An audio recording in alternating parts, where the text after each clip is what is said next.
Things are definitely starting to heat up. Iran launched a UAV strike against targeted U.S. bases in Syria, where a U.S. contractor was killed along with 5 other soldiers.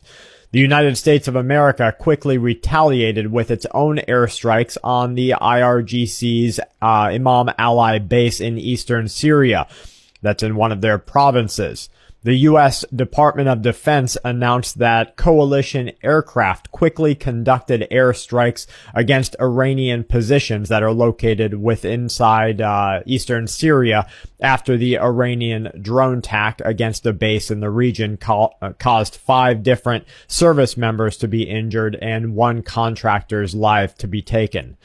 Getting ready for a wider position in this war, the CENTCOM commander, General Kurilla, testified to HASC, saying that, quote, "The Iran of today is exponentially more military capable than it was even just 5 years ago. It has the largest and most diverse missile arsenal in the Middle East, and the largest and most capable UAV or unmanned aerial vehicle force or unmanned drone force." Now, we're starting to see some weird things happen across the United States of America. A severely strong geomagnetic storm has been taking place, hitting different parts of the USA. The NOAA Space Weather issued a G4 out of a G5 warning, which is the highest level, and everyone north of the Green Line could see auroras on the horizon.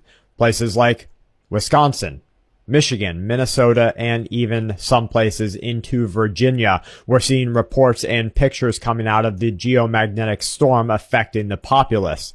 With the G4 warning, they said that individuals needed to be concerned about their electronics.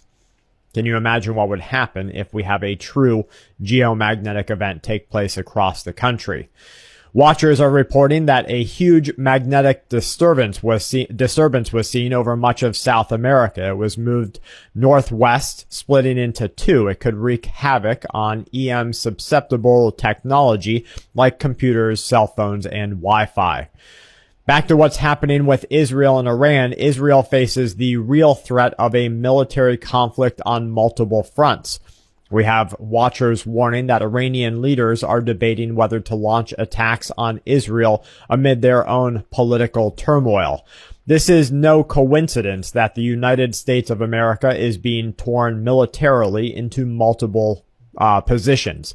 Fight against China in China's war against Taiwan. Fight against Russia in Russia's war against Ukraine and possibly a larger European and NATO presence. Fight against Iran in Iran's fight with Syria and against Israel. Now, military leaders right now say that there is absolutely no way that the United States of America would be able to pivot and fight all of these fronts at the same time in a way that they are technologically and militarily, tactically used to. So what's going to happen? Well, that's why we prepare.